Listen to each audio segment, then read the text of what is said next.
The good stuff. The best stuff. Hello, welcome to the Trend Zone Football Dudes Extranomical Fantasy Show. He's Dave, I'm Casey, and it is time to talk a little fantasy. Casey, can you live this fantasy life? Dave, it's not reality, it's just a fantasy. You know what's not a fantasy is making sure you like and subscribe to the Trend Zone Football Dudes Extranomical Fantasy Show. That subscription will also get you dialed in for the Trend Zone, where each and every week of the NFL season we hit all the top trending stories, as well as give you previews of all of the games, not just some, all of the games. So make sure you like and subscribe so you don't miss out on any of that sweet, sweet football dudes goodness. Yeah, that's the Trend Zone podcast, available on Apple Podcasts, Google Podcasts, Spotify, and Amazon Music, wherever you get your podcasts. All right, Dave, let's hit it up. The 3-strike survivor pool. How'd you do? Oh, that doesn't look good. I'm guessing you didn't win. I had Washington over the Giants. A What the lock. heck, Howley? Oh, The Giants choose one game to not stink, and this is it. Knocked me out of the big money pool, and I got my first strike in our 3 strikes and you're out pool. That was also the most the most popular incorrect pick. So I was there with a bunch of people feeling the pain for the Washington Commandos. you did taking a not loss. anticipate the 6 turnovers by those Commandos. It was outlandish. They outgained the Giants by well over 100 yards, sacked DeVito 9 times, and still found a way to lose that game. Oh. How'd you do, Casey? Well, I had the Lions over the Bears, and I had totally forgotten about it, so I wasn't even sweating it until late in that thing. I was like, "Oh no, the Lions! They better win this thing." Oh man, But they that ended was. up pulling through, and that was the most popular correct pick of the week. Ooh, we could have had 2 very popular incorrect picks if the Bears were able to hold on to that one. That would have knocked out. That would have been more than 50% of the people Ugh. in Yahoo. So that's insane. Moving into next week, Casey, most popular pick is the Minnesota Vikings at the Chicago Bears. That's over 20%. Also, following up pretty closely is the Chiefs at Las Vegas. Obviously, at this point, you never know as the pickings are getting pretty slim.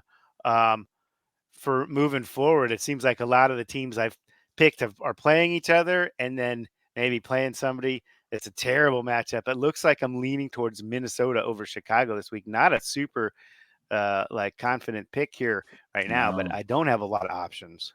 Yeah, I'm actually going to have to burn the Chiefs because I am running out of teams too. I thought I was being smart by saving the Bengals for later in the season, and I think that's who I was going to use this week, but that pick got suddenly very, very shaky.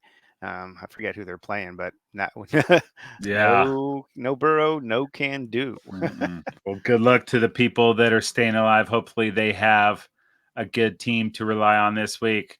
Speaking of good teams, well, speaking of teams that aren't so good, my foul boys, fantasy go back start of the week. Dave, what do you got? I got nothing, Casey. I got blown out in both my leagues, and I had a handful of dudes on bye that I wanted to hold on to. So, yeah, I just couldn't do anything really, and I only lost by 7 in our league. But yeah, just a couple of underachievers. I'd like to cut them or something, but I can't. I have to rely on them and hopefully sneak into the playoffs. At this point, I'm clinging. So, what do I Yeah, do? I Anything? dropped under 500, and unless I can go back in Oof. time and unhurt Kenneth Walker the third's oblique muscle, Yikes. then there was really nothing I could have done. I lost to Bob D. Snivlers. It's a new low for the Foul Boys. Oh man, Snivellers, man.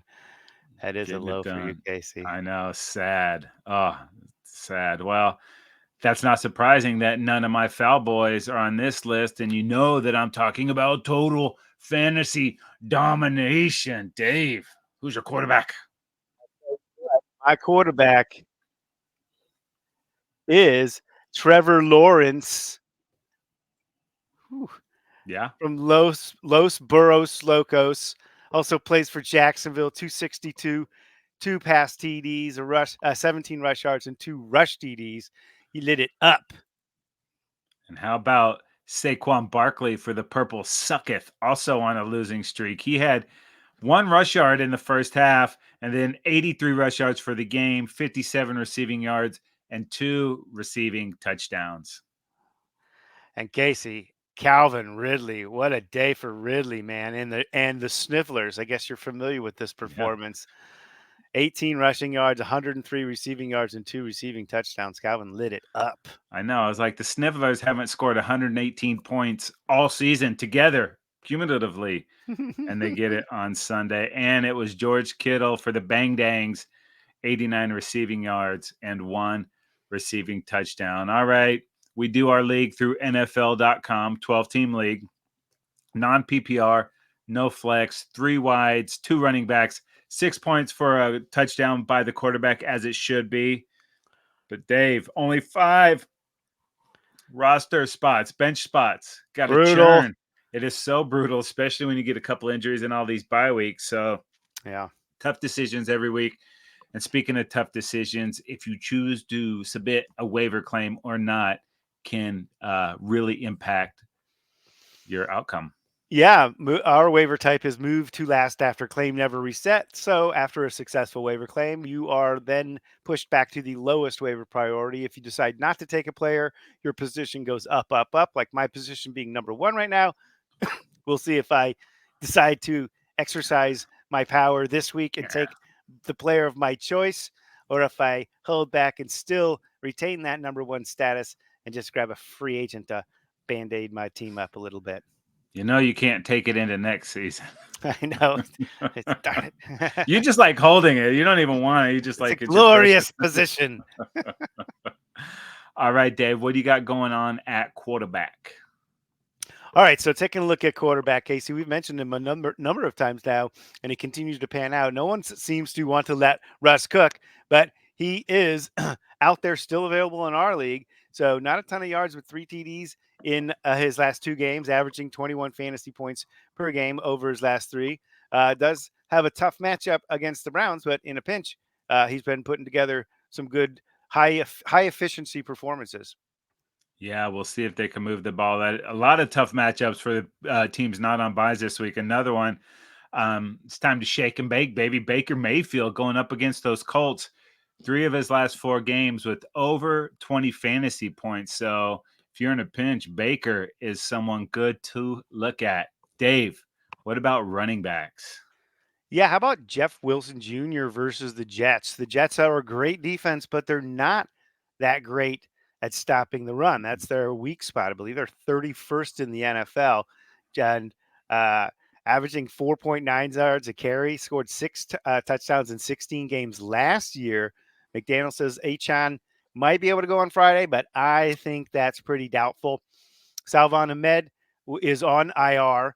So even though Mostert is going to get the lion's share probably there, it still seems to be an opportunity for Jeff Wilson to get some touches. Yeah, they're going to be running that rock on Black Friday, Dave. And I like Oh, yeah. Tajay Spears versus the Panthers, man. It's been feast or famine with this guy, so you got to take it with a grain of salt there. But it's a really good matchup against Carolina. Tennessee really not playing for much. I don't think they're going to burn up Derrick Henry in the scenario that they may be bringing him back next year. Although 30-year-old running back, we'll see. That'd be a weird breakup. But Tajay, man, he could take it to the house anytime. Just needs more opportunities. Yeah, no doubt about it. So we'll see if he gets it this week. All right, Dave. What about wide receivers? Okay, I got something here, Casey. How about Odell Beckham Jr. still available in our league? Surprisingly, he'll be going against the Chargers. They're very giving in the secondary. One of the worst secondaries in the league. And Mark Andrews, the security blanket for Lamar, is also out for the rest of the year. So those targets have to get spread around. The 50 or 60% that normally go to Andrews have got to be split up amongst the other receivers. Look for Odell Beckham to grab a handful of those. Also, I like Josh Reynolds versus Green Bay. The Lions have been really putting up great numbers offensively. In a pinch, Josh Reynolds might be a good guy to pick up. Yeah, OBJ coming off over 100 yards last week. That's a pretty big name out there on this list, dude. What about Khalil Shakir for the Buffalo Bills. Coming off a big game, had a touchdown last week, an 80-yard touchdown at that. So Jets are tough to pass on, but someone's got to get those yards. Oh, wait, no, that was the Jets last week. Who do the Bills play? Oh, they play the Eagles, and the Eagles Woo. don't have the best secondary. So that's actually a super tasty matchup. I'm liking that even more now that I know that they're moving forward and playing those Eagles.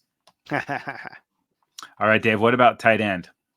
All right, Casey, I'm staying with the theme of the Chargers defense can't cover, and Andrews is out. Isaiah likely to get more targets there Uh-huh. at the tight I end like it. position, right? Pretty good. And obviously, the Chargers very forgiving. If he just runs like 10 or 12 yards down in the middle of the field, he should be wide open. So that should work out for him. If by chance you don't have to make a call till closer to game time, check on the health of Gerald Everett. He's been pretty good for the Chargers on the other side of that equation Yeah. Sunday night. And if he's good, he's missed a couple of games, I believe. But if he's good to go, the Chargers are low on wide receivers with Mike Williams and Josh Palmer being out of the mix. They have elevated tight ends and receivers over the last couple of weeks. Gerald Everett would likely see a large share of targets in that game if he's available. Yeah, solid, man. And they're going to have to throw the ball quite a bit in that game, I think. And surprisingly, Jonnu Smith still sitting out here, 420 yards on the season, 2 touchdowns. The Falcons coming off a bye week. They're reinserting Des Ridder as the starting quarterback there. Cool. So I know that it's a 2 tight end system there and everything on the other side of the ball in Pitts. But Jonnu's been pretty good when he's had opportunities. So also your guy Michael Mayer and Hunter Henry are all out there. So pretty decent if you're trying to scumbag somebody off of the waiver wire this late in Yeah, the not season. bad. Not bad. All right, Dave, let's look at kickers. Just kidding. That's a good one, man. Gotcha. You were like, what? What's going on here? Now we're going to go ahead and skip over kickers and move right on to defenses. Yeah, Casey, I'm going with the Miami Dolphins on Black Friday. They're going to the Jets. And last week versus the Raiders, the Finns got 2 sacks and 3 interceptions and only gave up 13 points. So a really nice defensive performance. And best of all, they're playing the Jets. Futile offense with an inexperienced quarterback that's 0-3 in his career.